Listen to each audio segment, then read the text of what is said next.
दिनेशजी, मला हे विचारायचं आहे, तुमचं जे गाव आहे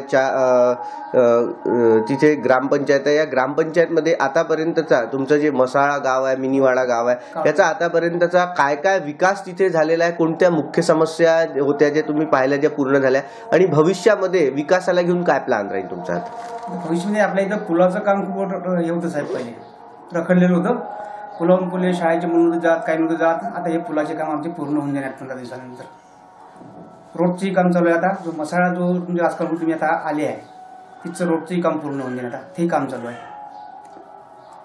दिनेशजी, गावामध्ये रस्ते झालं, इलेक्ट्रिसिटी झालं, वैद्यकीय सेवा झालं, या पर्याप्त मात्रेत आहे का? रस्ते, इलेक्ट्रिसिटी झाली आहे का? हो, झाली. आमच्या गावात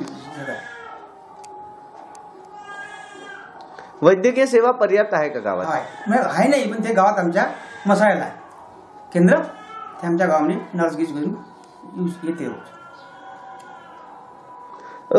ग्रामपंचायतीमार्फत बेरोजगारांना रोजगार देण्यामार्फत काही आहे का तुमचं? हो, ते आहे ना, आपले जापट काढले का ते आपल्या मनरेगामधून. किती लोकांना रोजगार मिळत आहे तिथून? इथं सध्या आमच्या झाडापाशी ते आहे 2 लोक सध्या सुरुवात आहे डेलीसाठी. झाडांना पाणी देते रोज. 2 आहे, 2 सध्या आता.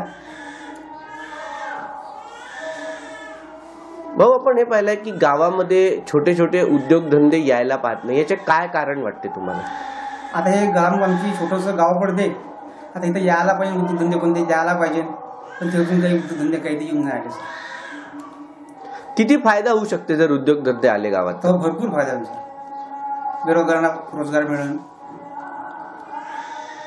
तुम्हाला असं वाटतं का की गव्हर्नमेंटचं लक्ष नाही गावांकडे? नाही, गव्हर्नमेंटचं आहे की लक्ष आहे, पण हे उद्योगधंदे अजून काहीच नाही ना. ठीक.